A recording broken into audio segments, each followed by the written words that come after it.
So I'm struggling with Persona as a series. See, a while back, I made some pretty bold statements about the series. Having recently played Metaphor, ReFantasio, however, made me reassess a lot of what I thought about these games. Kind of par for the course, as I generally enjoyed Persona 4 when it came out, and then reassessed it in light of Persona 5, which seemed to be more or less a holistic upgrade to P4, and now again, with Metaphor being kind of a holistic upgrade to Persona 5. I think modern Persona is fine. It's enjoyable enough. I think there's a fun tension in a limited resources JRPG. You just don't have enough time to endlessly and mindlessly grind. You can't farm social links forever. It forces you to make specific choices about how to spend your in-game time. And that makes for a compelling gameplay. It's neat. It's novel. It's frankly at its best in Persona 3, since it knew enough to be at least somewhat antagonistic about it by making your schedule as lopsided as it is.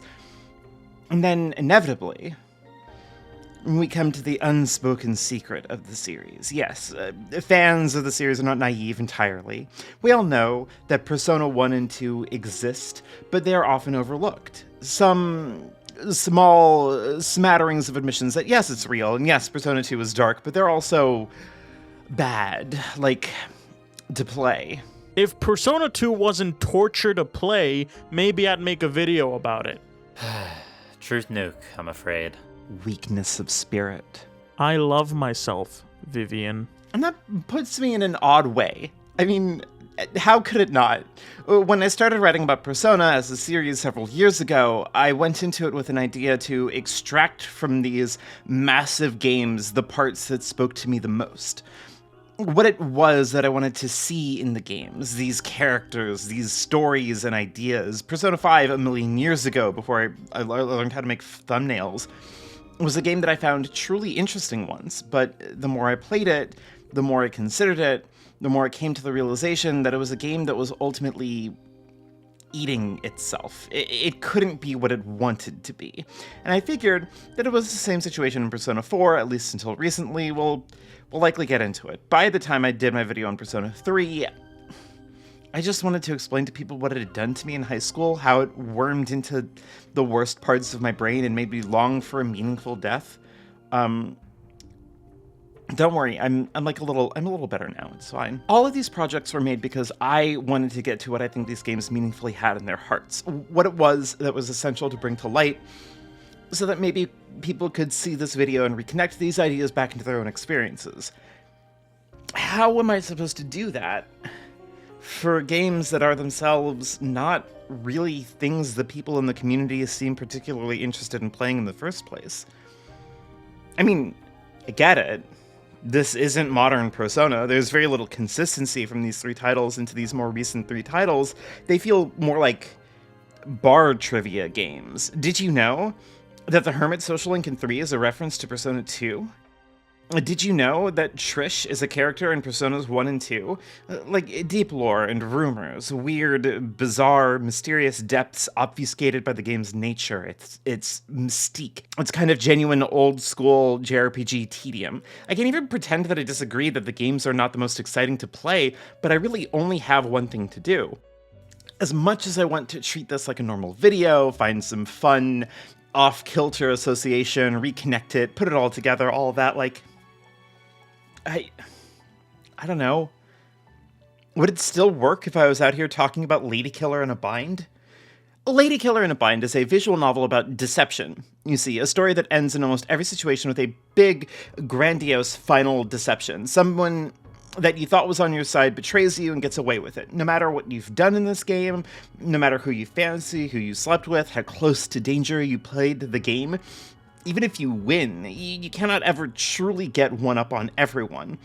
To reach the end and be happy with it is to accept that on some level you were taken advantage of and that the ones responsible for it get away with it. Does this make my upcoming analysis better? I don't know, I hope so. I just said I wasn't going to do this. Also, I'm going to justify not making this about Persona 1 as well, partially because, dear God, I cannot spend April playing 3 Persona games, and also because Persona 1's ideas are easier to parse, easier to pick apart. I know I can make a video about Persona 1. I don't know how to proceed to the end of Persona 2 without taking you with me the long way.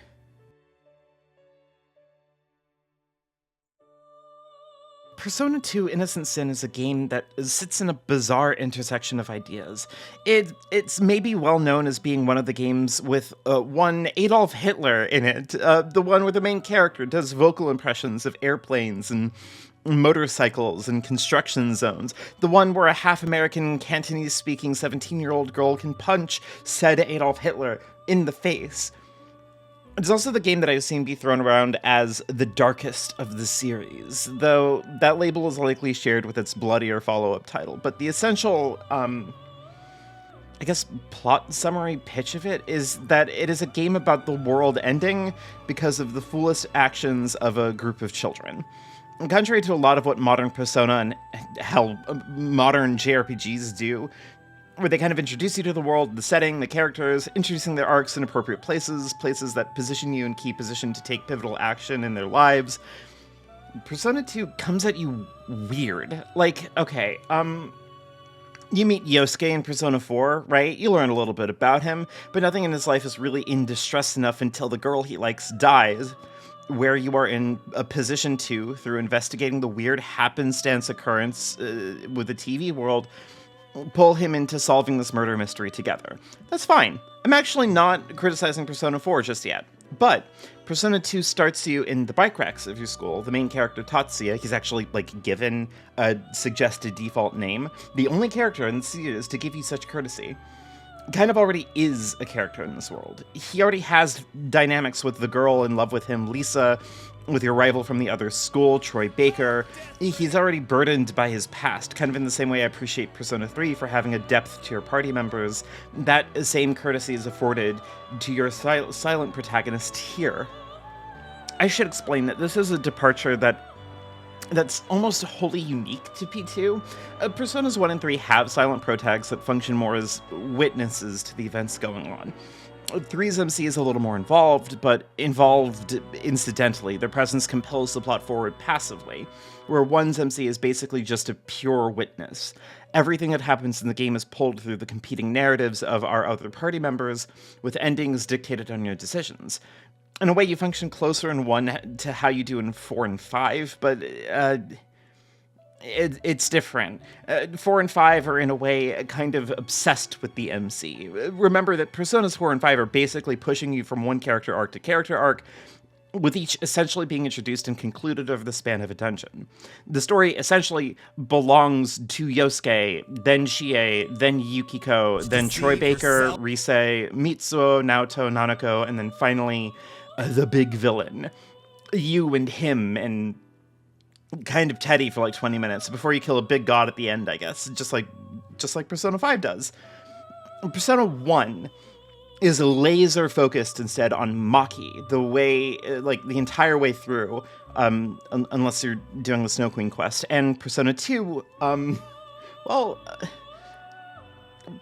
Persona 2 is a freak about it.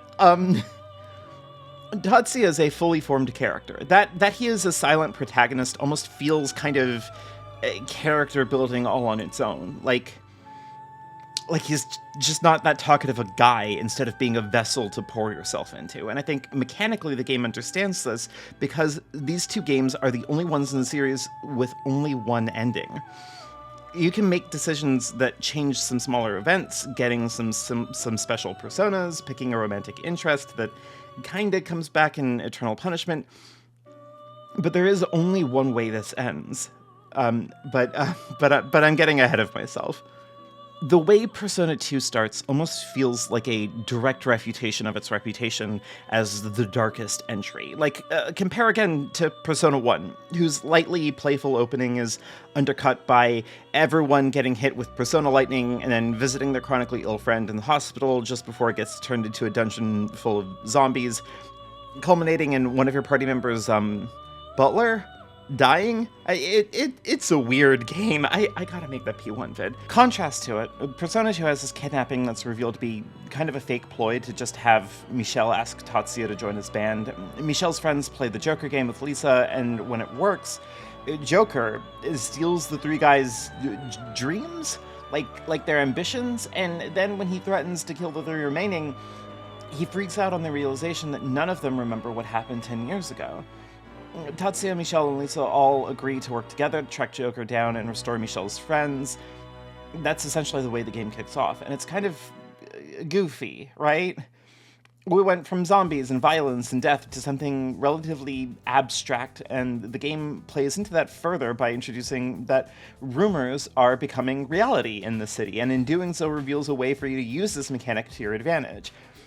By spreading a rumor here with the detective agency, things change, with the example rumor that the ramen shop lady used to be a Russian spy and sells weapons under the table provided you eat one of her horrible dishes.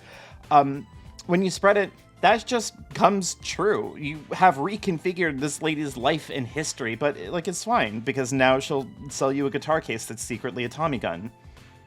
Hey, remember Trigun? The game cannot really shake this wacky tone either. Your first dungeon is your high school, which has been overrun by monsters, but those monsters can be talked to for cards that you trade in at the Velvet Room, which in Persona 2 is kind of a jazz bar, I think. And wow, look at that. Your stoic MC is making funny noises into a microphone. Michel sings his weird songs. Lisa is 17 and seducing a demon, I guess. The contact system existed in Persona 1 as well, where it functioned kind of like an autism conversation simulator, where you have a predefined list of things you can do to try to talk to these creatures without any assurance of what the outcome was. Even looking up a guide is tricky, since the demon's responses are in some way affected by the phase of the moon, which is itself a holdover from Persona being a spin-off title from classic Shin Megami Tensei. Here, it's a little more consistent, but whenever you anger them or eager them, they can ask follow-up questions, and those can have less consistent outcomes, and extremely rare cases can give you fool cards, of which you need 10 in order to summon all the Fool Personas in the game. This is a good time to remind modern Persona fans that there is no compendium. You do not have to do this, or try and RNG manipulate the game into mutating all the minor arcana personas. They're neat, novel features to make the system more expansive and unique and interesting. They're not here to force you to have a bad time getting everything. In the course of exploring your school, you run across the other two party members, Yukino, who was a party member in the first game, now older and cooler, and Maya, the eldest in the party, a journalist who's given 2 guns that she's learning to shoot for the first time here and now. Look at her go, she's just like me in real life. Together, you resolve to stop Joker and put an end to these weird rumors, changing the world around you. Again, very lighthearted, silly vibes. Watch Yuki punch a dog until it's happy enough to be your friend.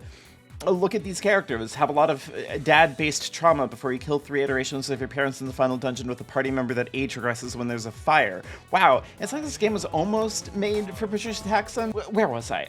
Right, okay, the game goes on like this, finding out that the main threat here is a terrorist group called the Masked Circle. The game's first half is essentially uncovering plots from them, one member infiltrating Michel's high school, one compromising Lisa's friend group, before escalating into bombing multiple parts of the city. By the way, just keep all the Lisa stuff in mind. We need to talk about Lisa at some point, but I'm plot summarying right now like an amateur. All of this culminates in the fire in the Aerospace Museum, where you rescue a bunch of kids, fight and kill Maya's stalker, and escape triumphant on a fake blimp that can fly, thanks to a rumor. Wow. Okay, so let's pause here. And let's talk about JRPGs. The reputation of the humble JRPG is one of bizarre escalation. Now, what's that one meme? The one about how they started in a small village doing menial tasks, and by the end you're attacking and dethroning God?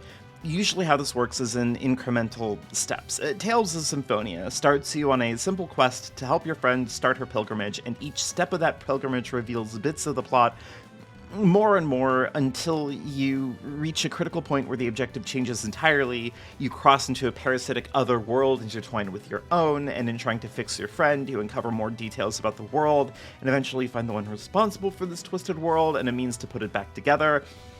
Wow, look at you. You're doing this huge, impressive thing, and from such humble beginnings. That is what it's all about, baby. So why do I bring this up? Well, I mean, so far that's what we're going through here, right? Like wacky hijinks at the school, leading to more personally invested antics, revealing a terror cult, watching them escalate and bomb the city. We got it. Once you leave the blimp... hold on. Is this a blimp or a zeppelin? Hold on. Let me ask a friend. Okay. So Evan, is this a blimp or a zeppelin? What is this? Well, Vivian, from the ribs that you can see down its side, it's a zeppelin, because those are parts of its internal steel structure, or duralumin structure, actually, because this is almost definitely taken from a photograph of LZ-127, the Graf Zeppelin, from over the Wembley Stadium, the 1930 FA Cup final between Arsenal and Huddersfield. Why would they take it from that photo, though? I genuinely don't know. There are better photographs of the Graf Zeppelin. It stresses me out that I was able to find this photo so easily. Like, I'm doing a lot of internal, just thinking about who I am, what I've done in my life, that I spotted that immediately. But yeah, it's the Graf Zeppelin. There are pictures of the Graf Zeppelin over like Paris and stuff. Whatever. That's wild. All right. Okay. So fine. It's a Zeppelin. Cool. Thanks, Evan. Anyway, once you leave the Zeppelin, your history teacher shows up and tells you that Hitler's alive and that he's raised the last battalion to storm Japan for some reason. Also, Hitler's an immortal Mayan sorcerer wielding the spear that killed Jesus Christ, so that way he can use Idelian energy to raise Samaru City into the sky on the spaceship Xibalba, the city of the dead, so that way we can fuse with alien life and transcend our species while wiping out the rest of the world. Hey, Evan, are you still around? Did Hitler fly like this in the game? Evan? I can only say that I don't believe he ever flew on the Graf Zeppelin. No, I mean like through the air. Like, did he like fly like Goku does in the sky? No. Unlike the Graf Zeppelin, he doesn't have a... No, he's... Like most Austro-fascists, his body was ill-equipped for individual flight, I guess. Okay.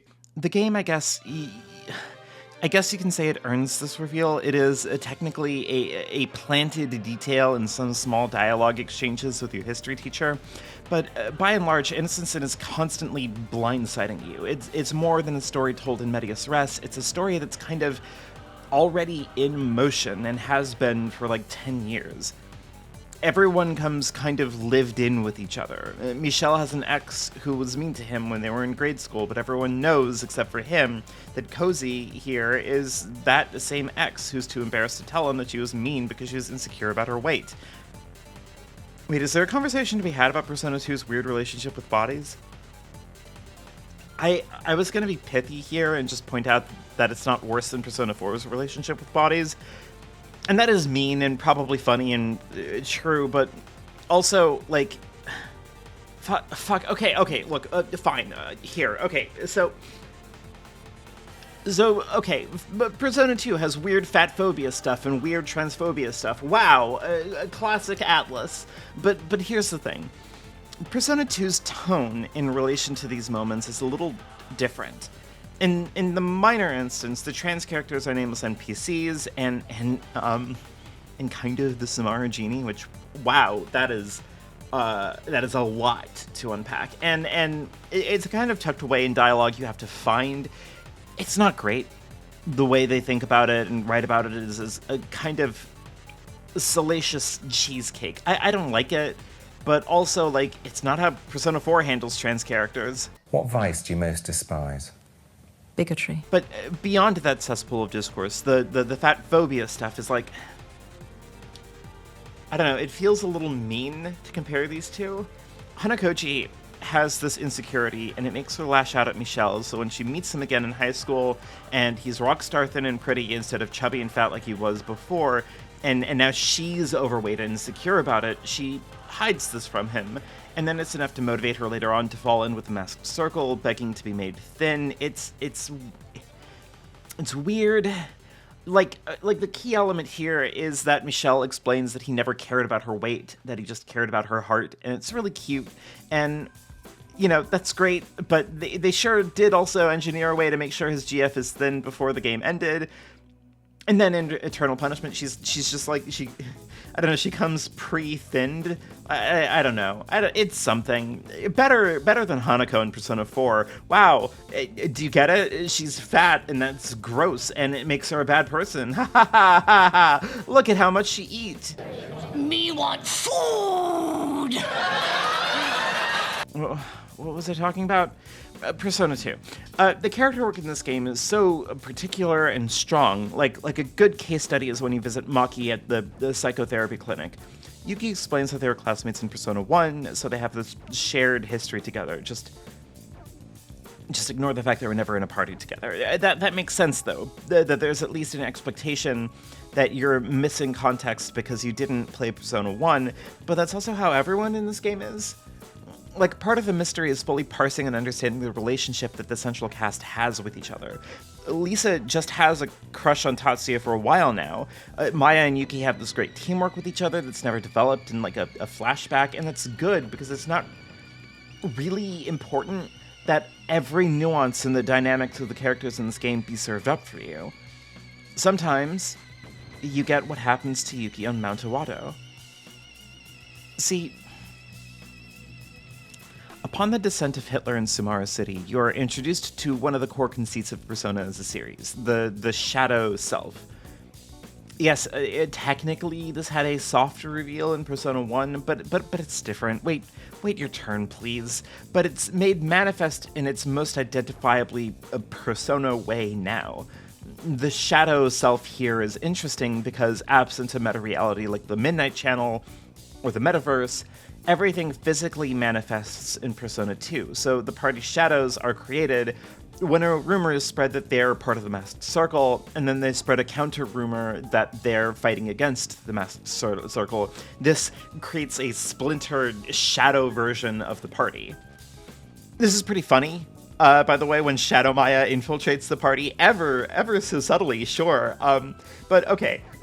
Okay, I want to hone in on Shadow Yukino here. On Mount Iwado, after Yuki's boyfriend gets killed by the mecha Nazis, she runs into her shadow self, provided you make the right judgment call earlier. It's here that she tries to protect Anna from a potential cruel fate, facing her worst elements of herself without any hesitation. Anyone who's played Persona 4 has seen a scene superficially similar to this, but where Persona 4 shadows talk about personal insecurities, frustrations, worries, their issues often contextualized as anxieties about fitting into society, Persona 2 revels in personal details, particularly of the sort that would be difficult to contend with in the best of circumstances.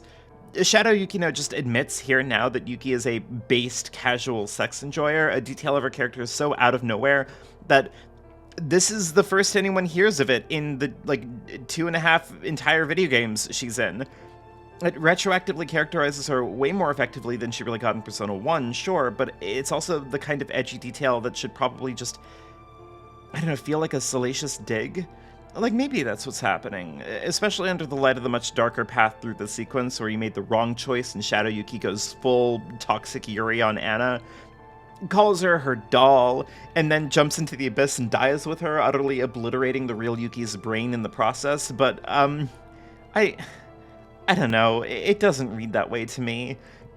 What Persona 2 sacrifices in variable endings, it recoups in the passion and care it has for exploring meaningful choices that develop your party. Certain dialogue choices will change your contact options. Picking someone other than Lisa to romance ruins her and Tatsuya's paired dialogue. I really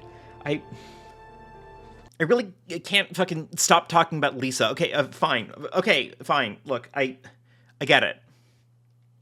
Here.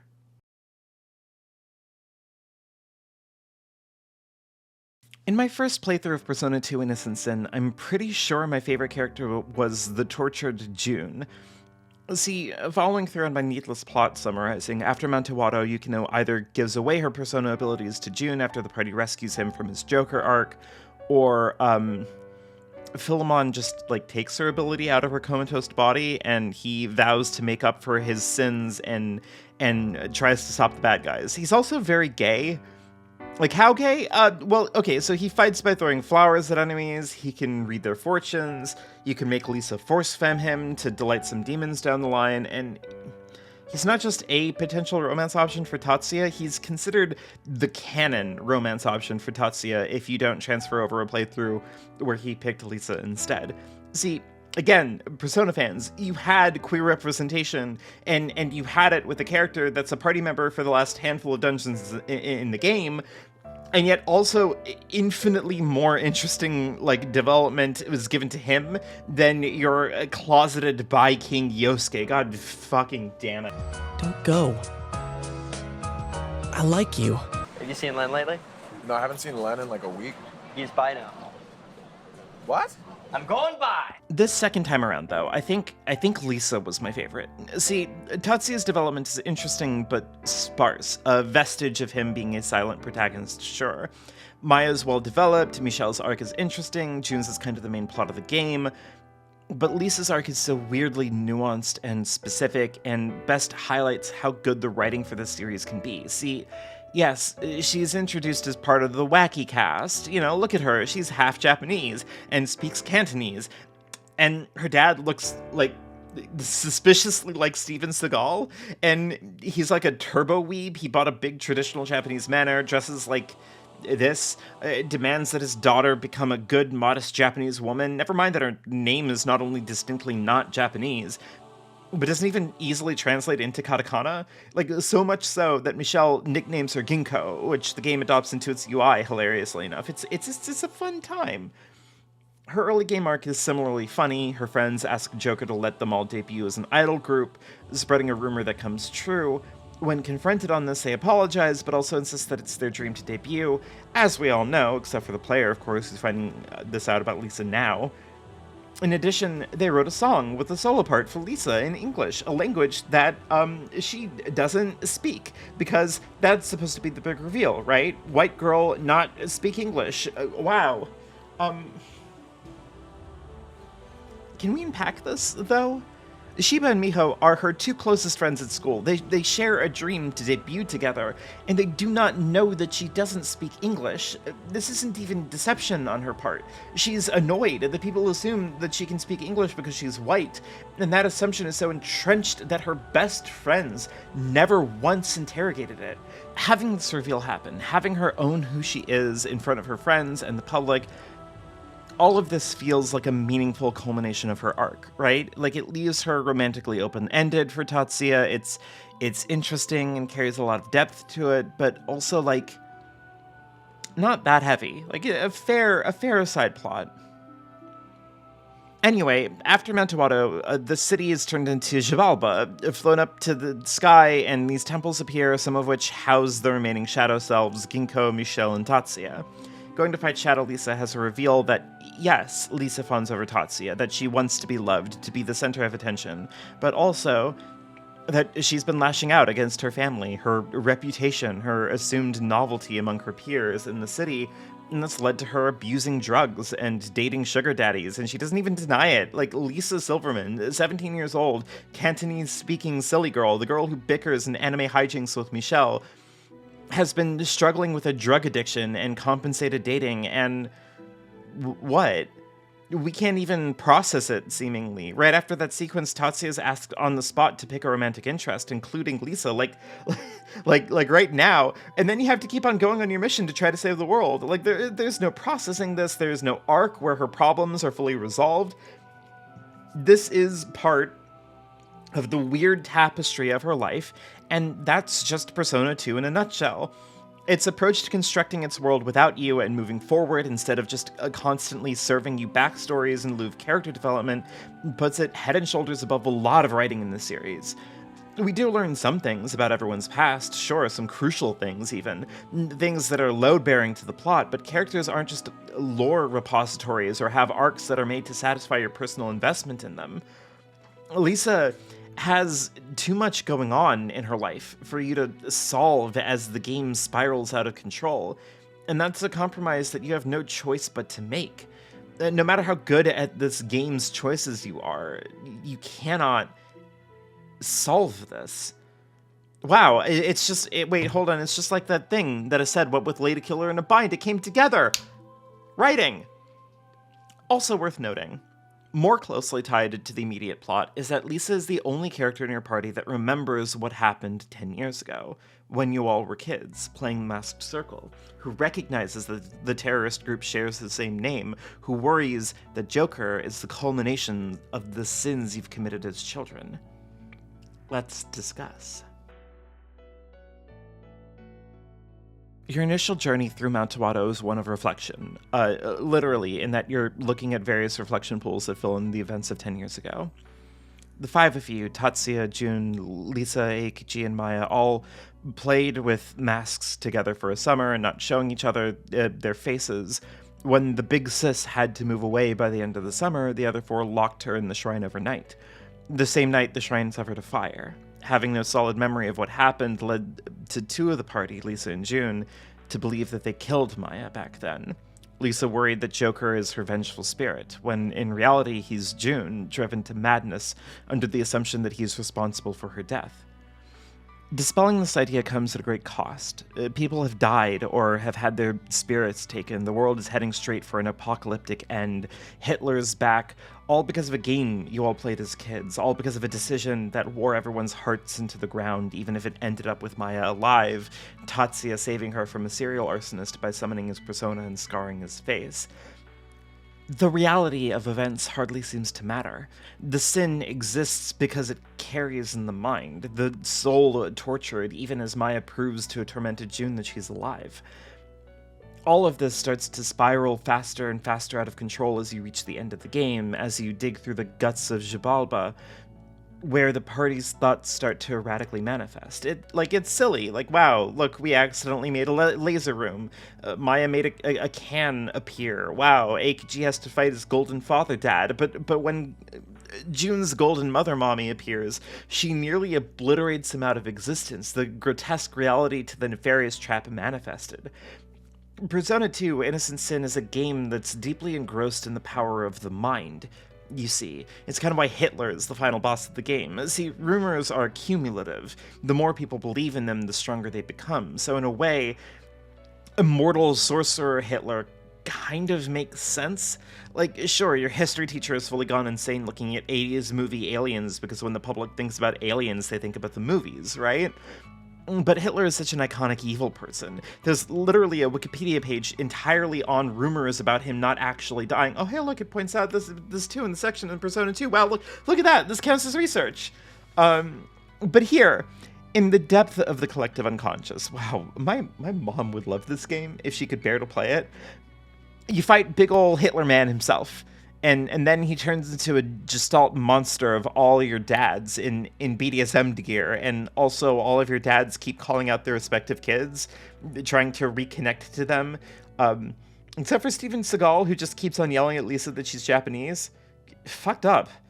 Killing Gnarly ends with the reveal that your spiritual guide, Philemon, has essentially been playing a game with him this entire time, wagering that humanity is chaotic, yes, but the potential for them to be good and evolve and grow outweighs the capacity to destroy and seek oblivion. Nyarlathotep concedes that Philemon may be right, but counters by summoning your history teacher to stab Maya to death with the spear that killed Jesus, fulfilling the prophecy and obliterating the planet, sans the flying city. You lose at the end of Innocent Sin. The only thing you can do now, according to Philemon, is use the last of his powers here at the seat of the collective unconscious to rewind time and make it so that the masked circle never happens. The five of you never meet. You have to lose your friends, your love, your memories, all of it, and make a new world. One where you lose everything to save it. There is no other option. You're free to punch Philemon at the end of it, revealing his face as Tatsuya's face, but you follow through all the same, giving up everything.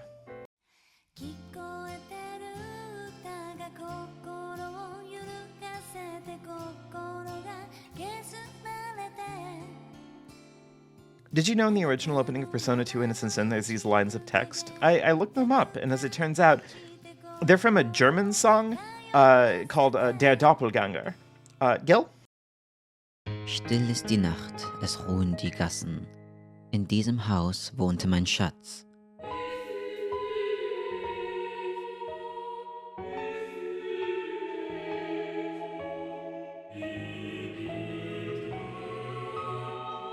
Sie hat schon längst die Stadt verlassen, doch steht noch das Haus auf demselben Platz.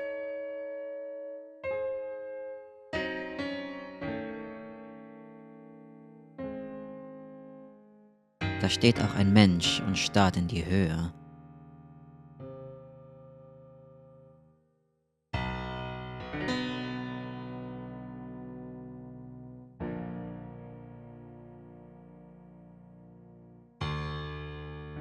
Und ringt die Hände vor Schmerzensgewalt. Mir graust es, wenn ich sein Antlitz sehe.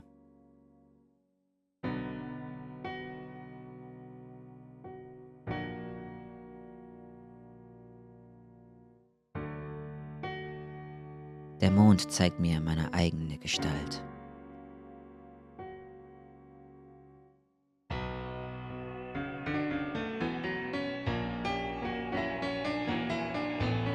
Du Doppelgänger, du bleicher Geselle, was äffst du nach mein Liebesleid?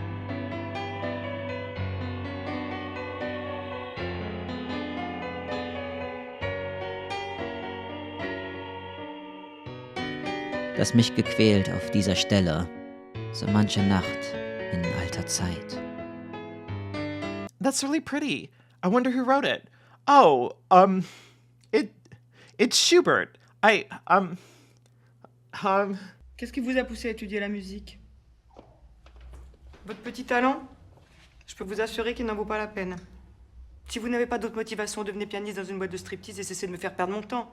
You talking about piano teacher again? No, this is why it earns its reputation, right? Like obviously, it's the bleakest game. The heroes lose. All that you've done, all you've developed and learned, the meaningful bonds forged, all of them were built in the palm of apocalyptic chaos. The only way to save the world is to bury your memory, your heart, your soul. You may get the benefit of remembering, but that benefit is yours alone.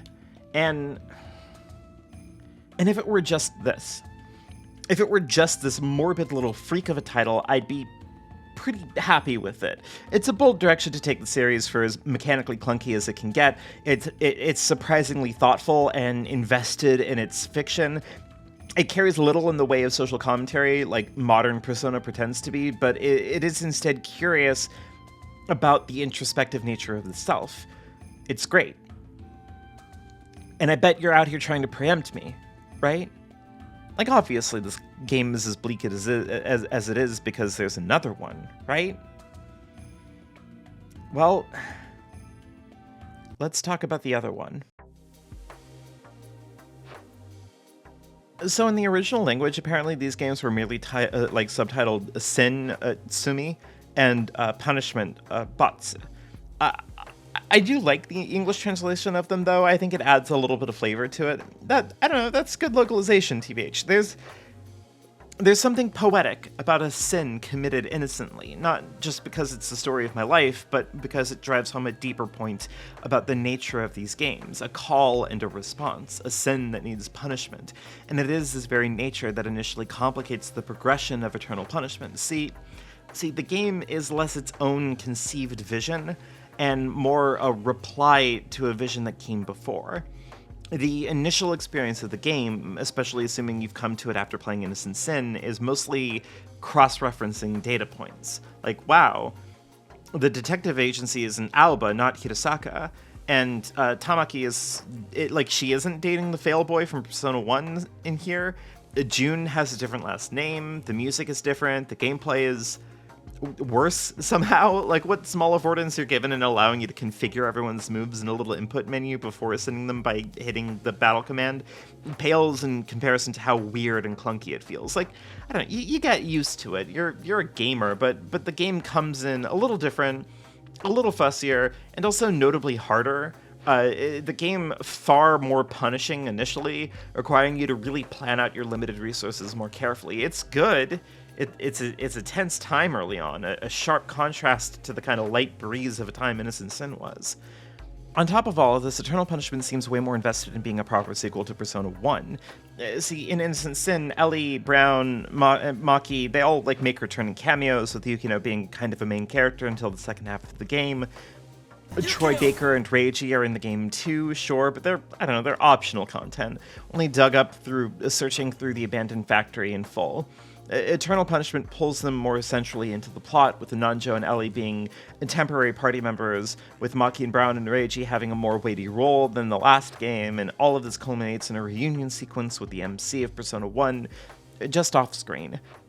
It's cute, it's neat. In a lot of ways, it's nice to see them try and post hoc develop the cast of Persona 1 a little more, but it also makes Eternal Punishment feel scattered, busy. It's trying to do a lot to justify its presence, no doubt. Compounded by feature creep, more side quests, more complicated rumors, more weird things. The one fucking honeypot rumor where you might be able to make Trisha's spring cheaper, but it never fucking works. God, fuck. It's a lot. Eternal Punishment is a lot of game to pack into a game, and I do think that on some level, the game is lesser for it. However, being the third best in the series is still pretty good, and Eternal Punishment does make up for its shortcomings in some really interesting ways. First and foremost in my mind is the core cast. See, Persona 2 Eternal Punishment not only features a main character that's a woman, but also a mostly fully adult cast, 6 of the 7 possible party members, in fact. These are interesting facts for fans in the series, but are these changes meaningful? Does the game actually use this more effectively? Well,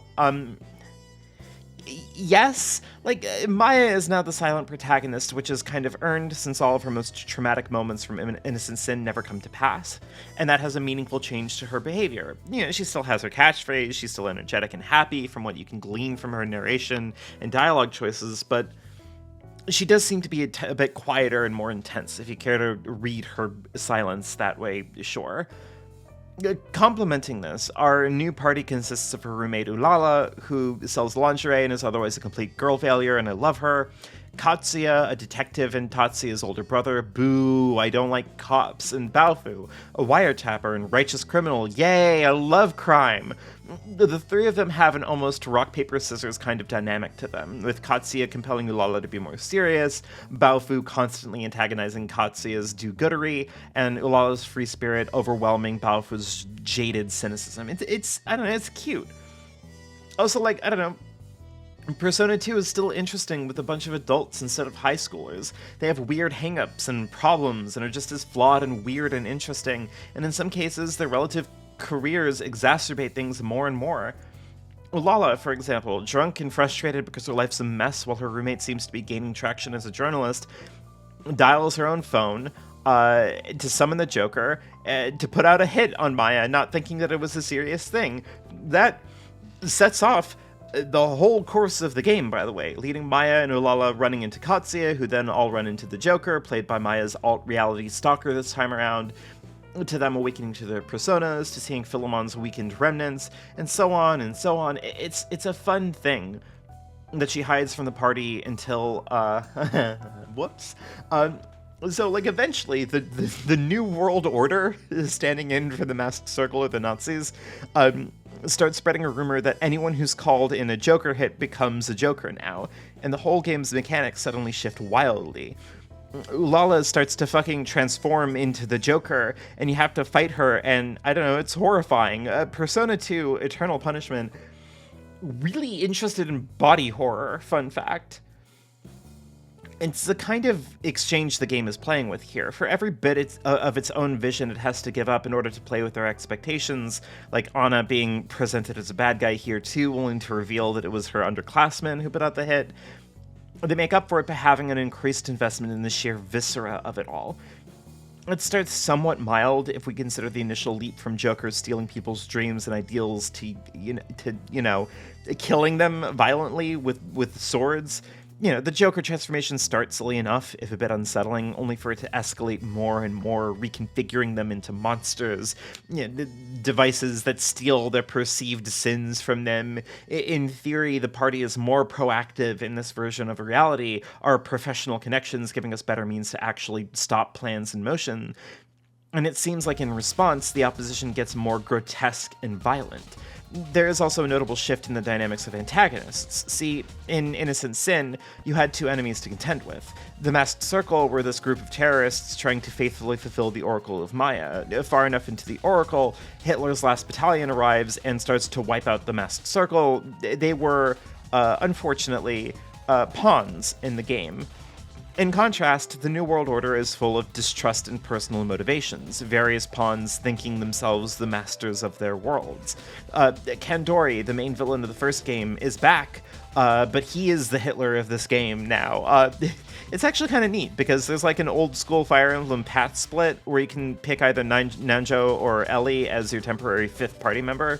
And they have, like, different dungeons and plot lines entirely. Misogyny is lightly involved, too, since Nanjo's is, like, the main villain of the game, and Ellie gets to catfight a hot girl. I did not like Nanjo. That being said, Kandori kind of also isn't that. Like, okay, so... Yes, Kandori is possessed by the crawling chaos, but instead of a Redix of Innocent Sin, he dies here, a few dungeons before the end, as the New World Order instead takes the center stage. Tatsuya showing up to be the true main villain.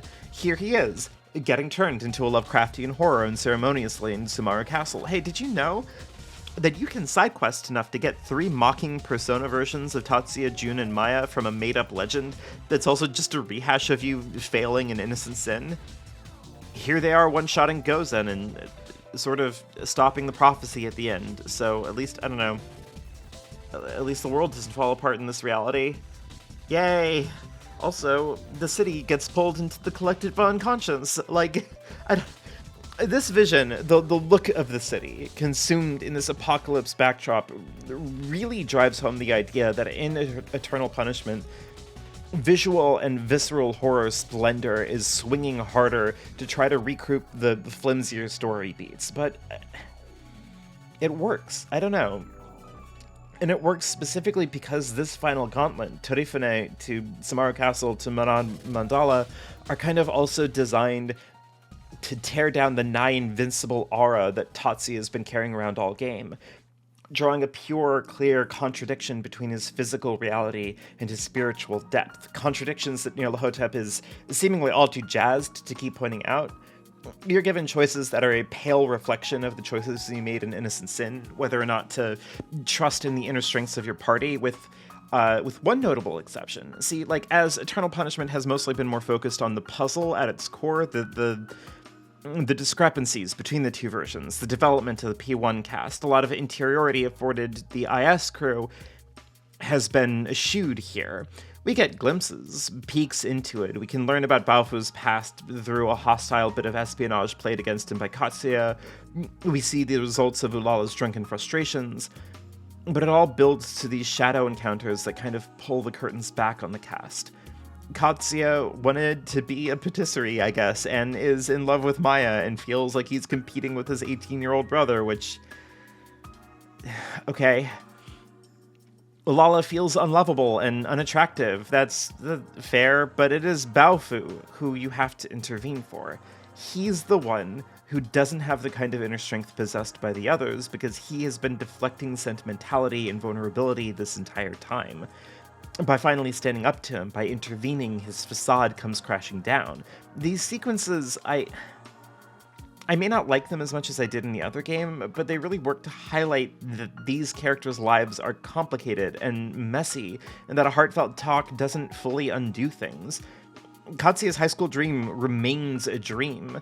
Baofu and Ulala get together, and they seem to be doing okay, at least, but Maya...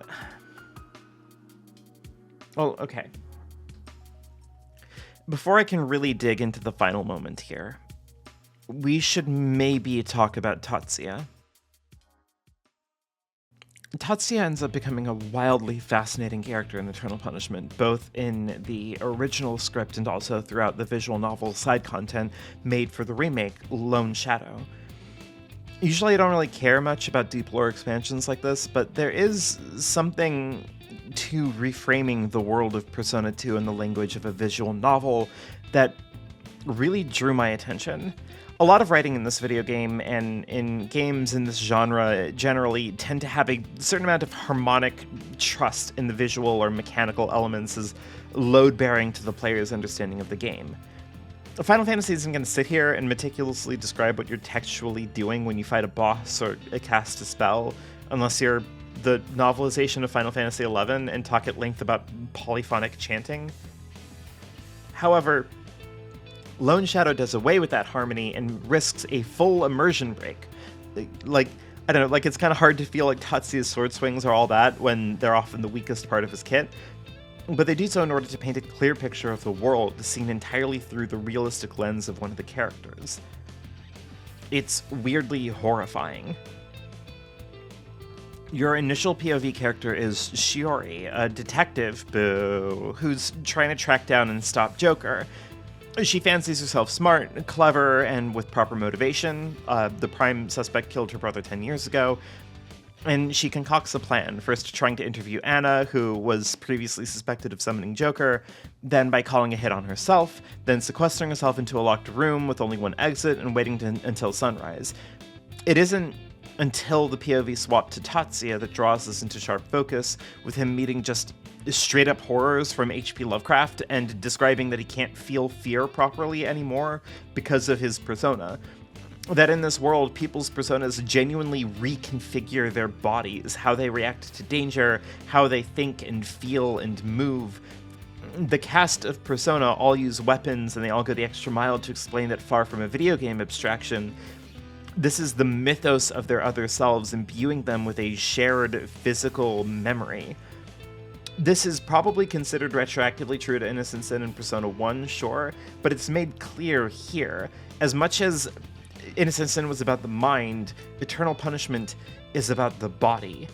The kind of horrific nature of entering into a violent, bloody contract shaping your body to no longer be yours, made manifest in the conclusion of Lone Shadow 1, where Tatsuya describes the feeling of having his mind ripped from his reality and placed into this reality's version of himself. They invented a new kind of cisgender gender dysphoria, and it involves fucked up hands.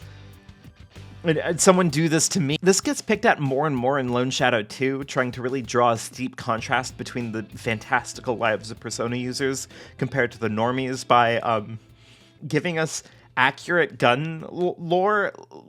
Look, hey, hi, look, there's gun talk in this game for some reason. Wait, yeah, that is a real gun. That's like accurate caliber info too. Wait, holy shit, they're talking about fucking Japanese gun politics? Why is there a fucking tangent about hollow points in this? I mean, yeah, hollow points being illegal in warfare doesn't mean that they're illegal in this case, but like, how do they know why do they know all this shit? Why is it relevant?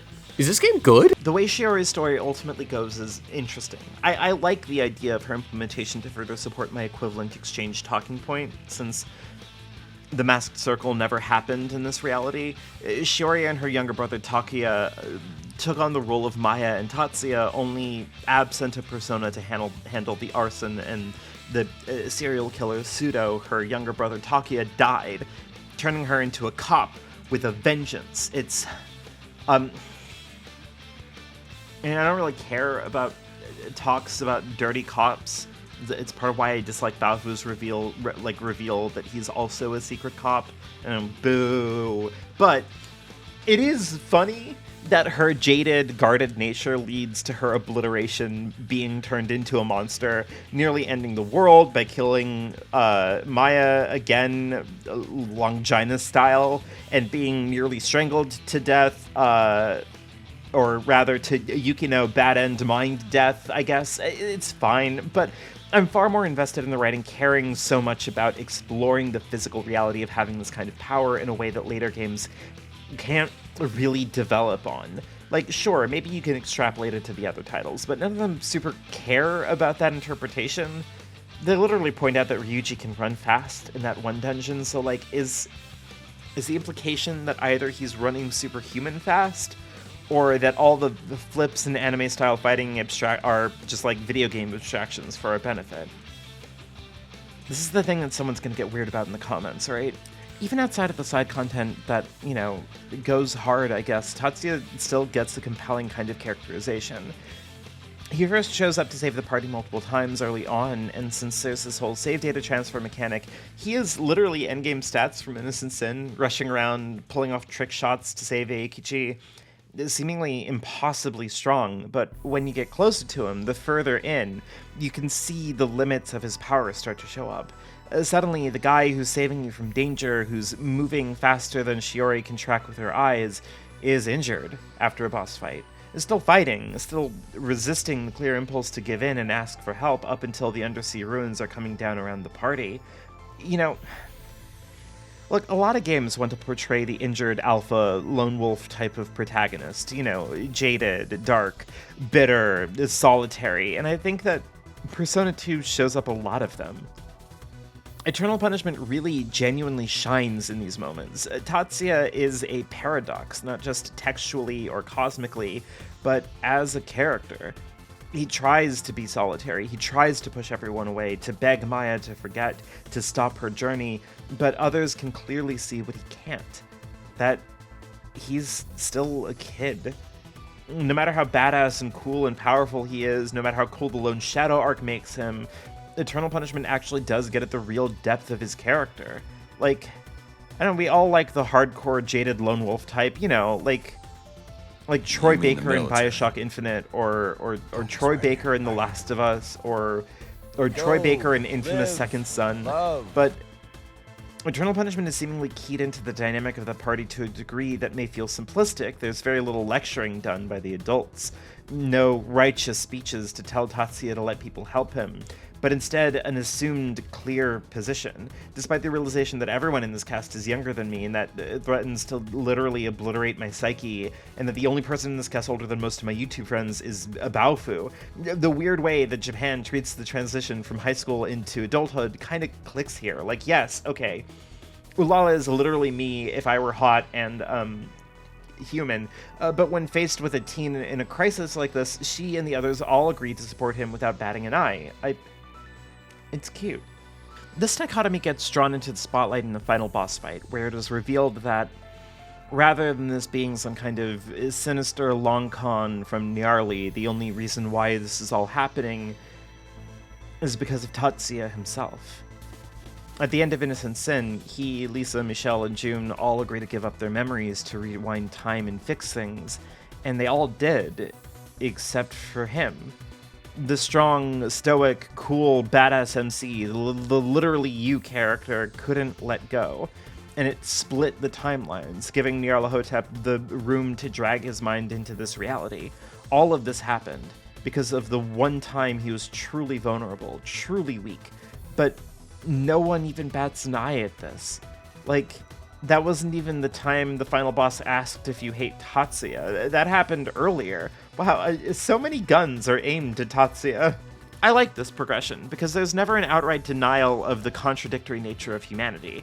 Nyarlathotep is very invested in pointing out these contradictions, but where that seems to bring turmoil to Tatsuya, no one else seems bothered, because, like, yeah, that's life. We're all hypocrites on some level. We're all a mess of contradictory feelings, impulses, desires, and as much as the existential drama is playing out, as much as there's truth to the fact that this fucked up 18-year-old is the reason why this world may end again, he is also a kid and needs help, and his older brother and the girl he's fought so hard to protect and her weird friends are gonna kill this fucked up edgy god with more subscribers than me, and I don't know, that goes hard. And yet, the game ends not with the defeat of the crawling chaos, not with another troubled lady stabbing Maya, but with Tatsuya, realizing that he has to go. His final speech, explaining that he's going back to his old reality, that there's only the city left, but they'll rebuild and try and make things right again, try to live in the ruined planet that they couldn't protect. No matter how you shake it, no matter your choices, Tatsuya has to go back and live with the bad ending of innocent sin. He has to leave Maya behind forever, let this version of the world continue onward and exist without him. The final shot of the game is of Maya heading home from work, seeing Tatsuya now fully this reality's version of him. A Tatsuya who doesn't remember anything that happened to him over the course of the game, a stranger with a familiar face. Instead of reaching out, she lets him go, aware that they can never again know each other, that he too, at least this version of him, deserves to have his own life back. There is no version of this game that can hold on to what was lost. Fuck, it's Lady Killer again. I did it again. I think with this, recognizing the nature of these games, their relationship with each other, establishing a tragic story, and forcing you to accept it, that we can, at last, really reach the point of this bizarre video. Hey, did you know that I briefly considered re-examining Fyodor Dostoevsky's Crime and Punishment to see if it served as an inspiration for these games? And I'd like to say, outside of a general inversion of its premise, where Rodion Raskolnikov's theoretical justifications for murder fall apart under the weight of the reality of it all, whereas, the Masked Circle's perceived crime of killing Maya manifests a real, expansive apocalypse and a sickening, twisted redemption through an inscrutable and meaningless, evolution of the remainder of the species, I just don't think it's worth it, and also I'm just straight up out of time in this video, I'm sorry. Anyway, the game has left us with this kind of problem on our paws, right? In fully reckoning with my needless, indulgent recounting of the game and a feverish attempt to give to a public an experience that they would otherwise fully refuse to engage with, I can start to see why this felt like the only way through understanding this game.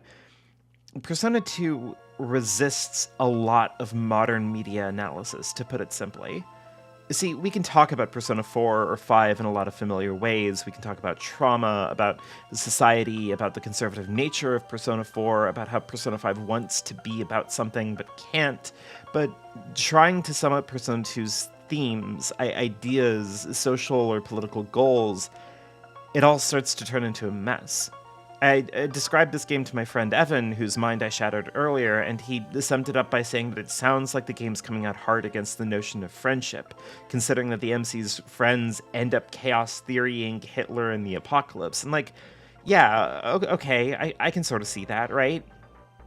But that's a level of cynicism that I'm really struggling with. See, let's look at it a different way. In working on this nightmare of a video, I spent a good deal of time talking with friend of the channel, Animal Jason, who pointed out to me in our talks that Persona 4 is a deeply conservative title. A fact that I don't disagree with, but he takes it a step further and declares that it was intended from the start to be a conservative game with a conservative message. No matter your perceived divergences from society, our society as it stands now is an unalloyed good, and maturity means finding your place within it, instead of trying to reshape it to suit you. It's taken me weeks of chewing on this to finally get to the point that I can say that I agree with this to an extent, but I don't know how deliberately conservative-minded the development of the game actually is. See, if this was just a game about the inherent good of society and our need to conform to it and enrich it, then I think some elements of the game would end up kind of different, right? It reads less like an intentional conservative fiction and more like conservative people thinking that they are writing something daring and dramatic and cool. See, a lot of Persona games like to go there, get real edgy about things. Here's someone fighting the mean girl who turned them all into a sex club in Persona 1. Here's Nyarlathotep killing June's parents' souls just for the fun of it. Here's footage of Kenji trying to date a teacher. You get it, right? Persona 4 has this kind of energy to it that reeks of performative edginess. Kanji may ultimately not be gay, but that didn't stop them from making this boss fight look like that, or from making Troy Baker talk with a lisp, like me right now with my stupid injury on my tongue. I hate it! Naoto is a woman, according to the text of the game, but we're still going to put the mad scientist gender lab there, even not using the two obvious ones, like Rise is not a pole dancer. They just put her there because it's provocative, right? Look at her shadow, be kind of abstract naked. I think that Persona 4 does ultimately present a clear conservative narrative, but I think that the writers thought of themselves as writing on the cutting edge and getting at real issues that the kids struggle with without realizing that they're ultimately just telling them that everything they're going through is a phase and that their society will compel them to conform to it. In a similar vein, I don't think the intent of Persona 2 is to say that being friends or even trying to hold on to something you've lost is always bad, will always destroy you, the people you care about, and the world around you. Because I think the intent of these games are way more narrowly focused. See, okay, what's the point of tragedies? It's a weird question to ask. Maybe. But if we want to think about classic tragedies, your Shakespeare's, your Euripides, your Racine, anyone else entirely whelmed by his take on Phaedra? I don't think a strict moral interpretation of a lot of them would hold up. Like I'll even throw you an easy one and use Aeschylus's take on the Orestes myth, which is very much about the moral code of people in relation to their piety towards their gods. Clytemnestra kills Agamemnon, and that's bad, but Orestes getting revenge for his father is also bad, and now the Furies are here. This is tragedy with a highly moral component, even if it is kind of hard to parse in modern times, and also kind of boring, because Aeschylus was a boring guy, and Euripides at least had the vision to make Electra weirdly horny for her dad. By and large, though, there is this cultural reticence to appreciate that tragedy can be narrowly focused on experience. Look, I'm getting tired, and my stupid mouth hurts. I need a break. Bopper, come here, fill us in. Can you all just indulge him a little? I'm gonna grab some water.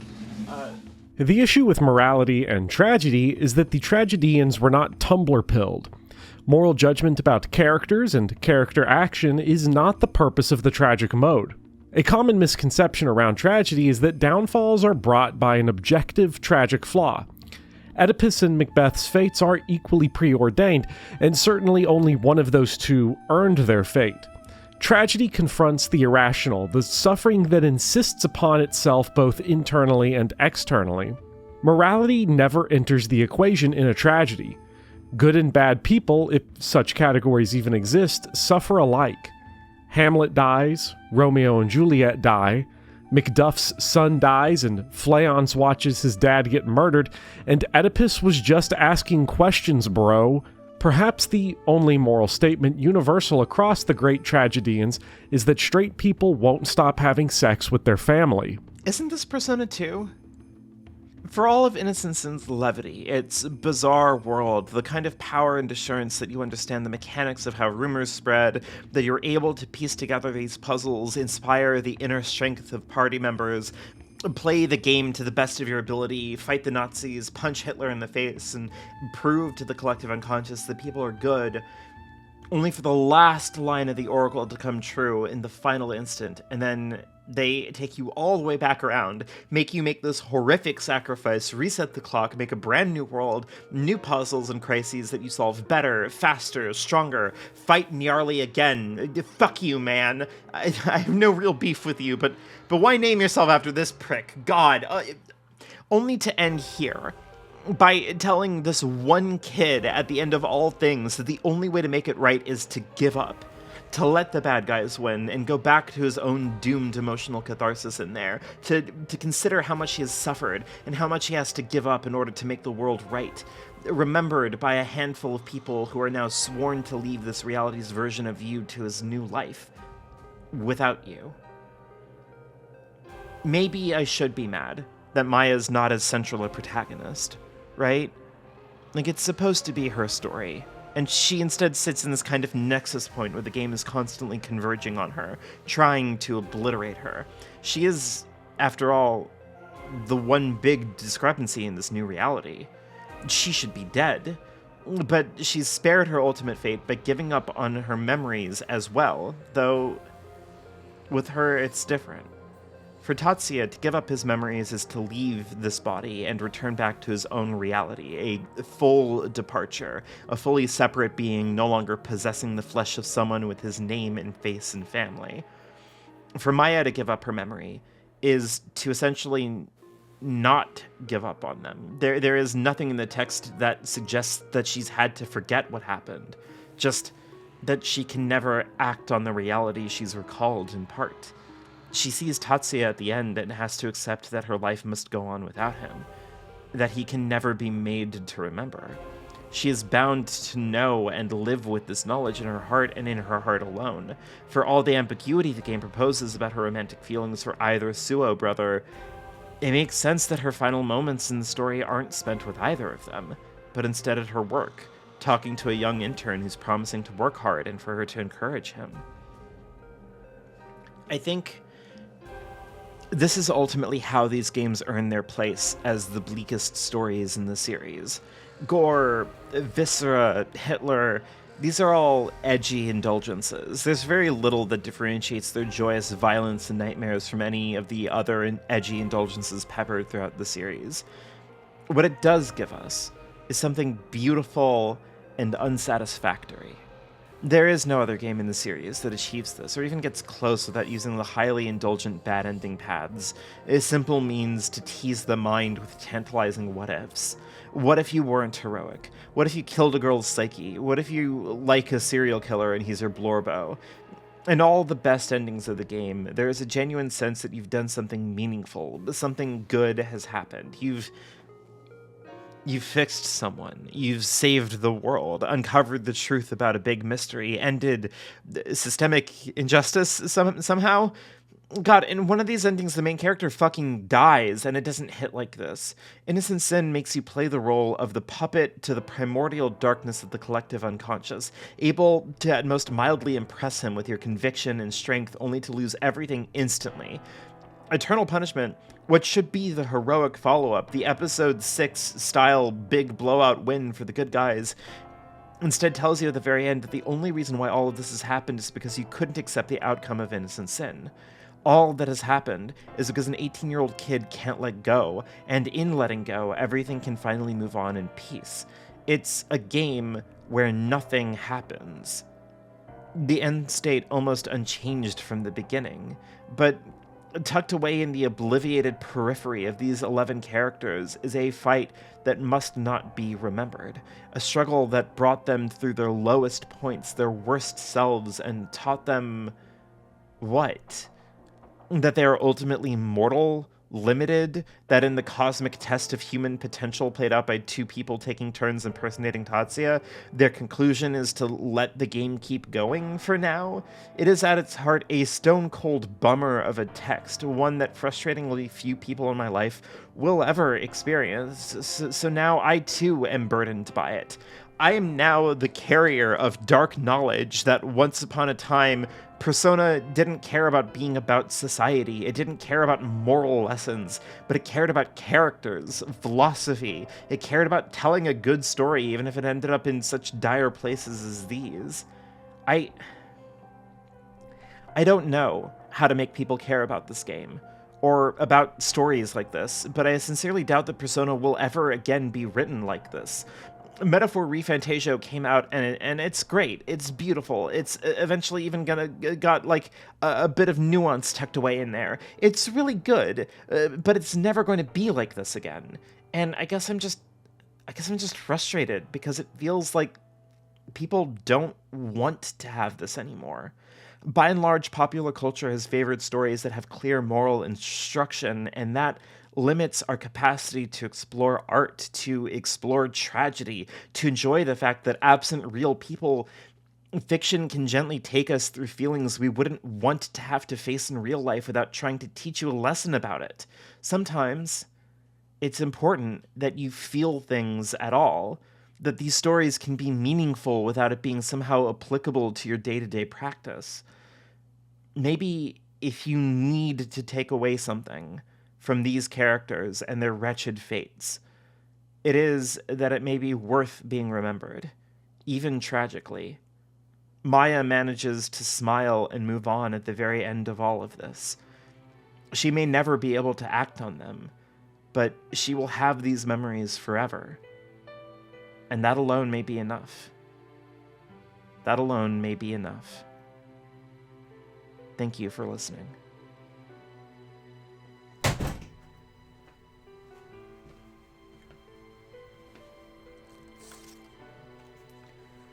Okay, so Vivian is in the other room resting because their tongue still hurts, so I'm doing the Patreon reading now.